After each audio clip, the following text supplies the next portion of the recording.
تازہ ترین ویڈیوز کے لیے چینل کو سبسکرائب کر کے بیل آئیکن اور آل نوٹیفیکیشن پر کلک کریں تاکہ آپ کو ملے ہر خبر سب سے پہلے۔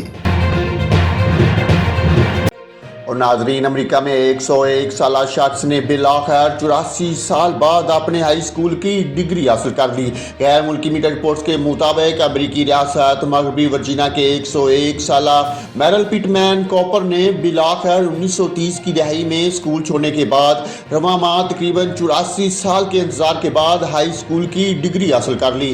رپورٹس کے مطابق کوپر نے 1934 سے 1938 تک مغربی ورجینیا کے ایک ہائی اسکول اسٹورر میں تعلیم حاصل کی، لیکن جب وہ اور ان کے والد مالی وجوہات کی وجہ سے دوسرے شہر منتقل ہونے پر مجبور ہوئے تو ان کی تعلیم متاثر ہو گئی۔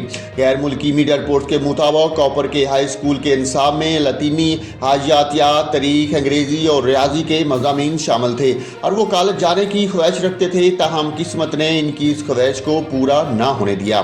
تاہم دوسرے شہر منتقل ہونے کے بعد کوپر نے اپنا کیریئر ٹرانسپورٹیشن کے شعبے میں بنایا اور کافی محنت کی۔ بعد میں وہ یونین کے نائب صدر بھی بن گئے، لیکن وہ ہمیشہ اپنے ہائی اسکول کی ڈگری حاصل نہ کرنے پر پچھتاتے رہے۔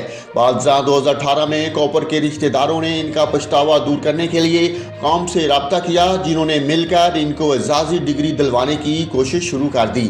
لہٰذا 19 مارچ کو کوپر اور ان کے اہل خانہ نے ایک خصوصی گریجویشن تقریب میں شرکت کی، جس کے دوران انہیں ہائی اسکول کی جانب سے اعزازی ڈگری دی گئی۔